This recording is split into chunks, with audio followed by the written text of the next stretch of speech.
O homem mais sábio do mundo fechou os olhos pela última vez, mas a paz de Israel morreu junto com ele. A Bíblia nos conta a glória do rei Salomão, seu ouro, sua sabedoria e seu templo magnífico. O que as escolas dominicais não contam é o caos absoluto, espiritual e físico, que explodiu no exato minuto em que o seu coração parou de bater. Salomão havia flertado com a escuridão, construindo altares para deuses aterrorizantes como Moloque e Quemos, para agradar suas 1000 mulheres. Quando a sua coroa caiu, a proteção de Deus sobre a nação foi rasgada. Hoje, você vai descobrir as 5 coisas aterradoras que aconteceram instantaneamente após o último suspiro do rei. Para entender o terror do que aconteceu depois, você precisa entender o que Salomão havia se tornado. Porque a Bíblia não nos poupa. Ela documenta com uma crueza assombrosa a deterioração de um homem que começou no trono de Deus e terminou nos altares do diabo. Salomão ascendeu ao poder como o herdeiro mais promissório que Israel jamais havia visto. Seu pai, Davi, era o homem segundo o coração de Deus, um guerreiro, um poeta, um arrependido. Mas Salomão seria o construtor. Foi a ele que Deus concedeu a honra de erguer o templo sagrado em Jerusalém, a casa onde a própria presença divina habitaria entre os homens. E nos primeiros anos de seu reinado, Salomão foi exatamente o que Deus esperava. Em Gibeão, quando Deus lhe apareceu em sonho e disse para pedir o que quisesse, Salomão não pediu riqueza, não pediu poder, não pediu longevidade, ele pediu sabedoria. E Deus, tão satisfeito com essa resposta, deu a ele sabedoria e riqueza juntas. Mas existe uma maldição invisível que persegue todo homem que alcança o cume do mundo. A crença de que as regras não foram feitas para ele, que a lei que vale para o comum dos mortais não se aplica ao excepcional.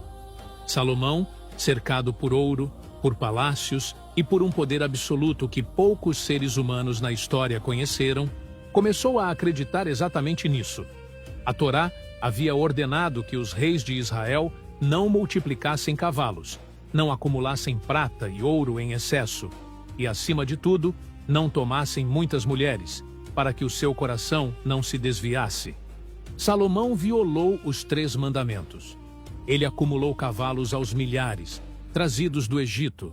Acumulou ouro em quantidades que a mente humana mal conseguia conceber. E tomou mulheres.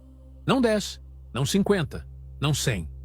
A Bíblia nos diz com uma frieza que corta: 700 esposas de linhagem real e 300 concubinas. 1000 mulheres no total. E essas mulheres vieram de Moabe, de Amon, de Edom, de Sidônia, do Egito. Elas vieram carregando consigo os seus deuses, os seus rituais, os seus altares e as suas religiões. E Salomão, na velhice, o homem que havia pedido sabedoria, o homem que havia construído a casa do Deus vivo, começou a seguir esses deuses com elas. Não por ingenuidade, não por confusão teológica, mas pela coisa mais vulgar e mundana que existe. Ele queria agradar as mulheres que amava. O texto sagrado é absolutamente devastador neste ponto. Em 1 Reis, capítulo 11, verso 4, ele nos diz que, quando Salomão já era velho, as suas mulheres desviaram o seu coração para seguir outros deuses. E o seu coração não era perfeito para com o Senhor seu Deus, como o coração de seu pai Davi. Isso não é poesia. Isso é um diagnóstico espiritual terminal. E quais eram esses deuses? Não eram abstrações filosóficas, não eram metáforas religiosas. Eram entidades que o texto sagrado identifica com clareza aterrorizante. Astarote, a deusa dos Sidônios, a rainha do céu, a entidade feminina da guerra e da fertilidade, que era adorada com rituais de prostituição sagrada. Milcom, o deus abominável dos amonitas. Quemos, o deus abominável dos moabitas. E o mais horripilante de todos, Moloque, o deus dos amonitas, para quem crianças eram lançadas vivas no fogo como sacrifício. Salomão não apenas tolerou esses cultos, ele construiu altares para eles. Nos montes ao redor de Jerusalém, a mesma cidade onde o templo de Deus se erguia com toda a sua glória, Salomão ergueu santuários para essas entidades. O texto diz que ele construiu um lugar alto para Quemos no monte que está diante de Jerusalém e para Moloque. A terra sagrada estava sendo literal e espiritualmente contaminada. O templo do Deus vivo olhava para os altares dos demônios. A santidade e a abominação dividiam o horizonte de Jerusalém. E enquanto tudo isso acontecia, o povo observava. Porque o rei dava o exemplo. Porque o rei havia normalizado o que era monstruoso.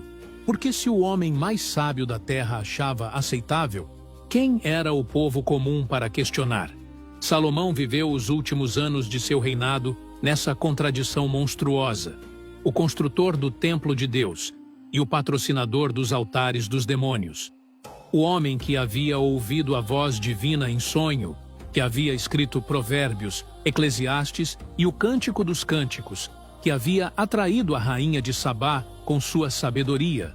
Esse mesmo homem agora queimava incenso para ídolos e permitia que o sangue das crianças regasse a terra prometida. E então o seu coração parou. E quando parou, tudo o que estava contido por aquele reinado, toda a atenção acumulada durante décadas de apostasia e opressão, se soltou de uma vez, como uma represa que finalmente cede. Antes de Salomão morrer, Deus já havia pronunciado o julgamento, não em sussurro, em voz alta e clara. Em 1 Reis, capítulo 11, Deus aparece ao profeta Aías de Siló e lhe dá uma missão específica e dramática. Ele encontra Jeroboão, um jovem funcionário de Salomão que havia se destacado como administrador capaz, em um campo fora de Jerusalém. E ali, longe de olhares, Aías faz algo que parece uma cena de um pesadelo simbólico. Ele tira a capa nova que está vestindo, a rasga em 12 pedaços e entrega 10 deles a Jeroboão. A mensagem é inequívoca, visceral e devastadora. Deus vai rasgar o reino das mãos de Salomão. 10 tribos serão entregues a Jeroboão. Apenas 2 restarão para a casa de Davi, por causa do seu servo Davi e por causa de Jerusalém, a cidade que escolhi. Mas aqui está o detalhe que a maioria das pessoas não percebe. Essa profecia não era para um futuro distante. Ela estava para se cumprir imediatamente. No momento em que Salomão fechou os olhos, o relógio foi zerado e a conta regressiva chegou ao fim. Roboão, o filho de Salomão, sobe ao trono em Siquém para ser confirmado como rei por todo Israel. E é aqui que a situação começa a desabar em tempo real. O povo de Israel, exausto de décadas de trabalhos forçados, de impostos esmagadores, de corveias sem fim para construir os projetos faraônicos de Salomão, se apresenta com um porta-voz inesperado. O próprio Jeroboão, que havia fugido para o Egito com medo de Salomão, e agora retornava como se o ar tivesse mudado, como se ele soubesse que o momento havia chegado. A demanda do povo era simples e humana. Alivie o jugo que seu pai colocou sobre nós. Reduza as cargas. Seja um rei diferente do seu pai, e nós o serviremos. Era uma chance de ouro.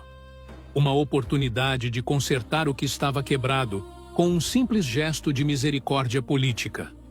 Roboão pediu 3 dias para consultar seus conselheiros. E aqui o texto sagrado documenta uma das decisões mais catastróficas da história hebraica.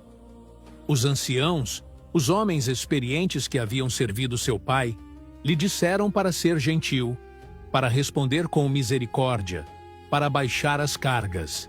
E Roboão os ignorou completamente.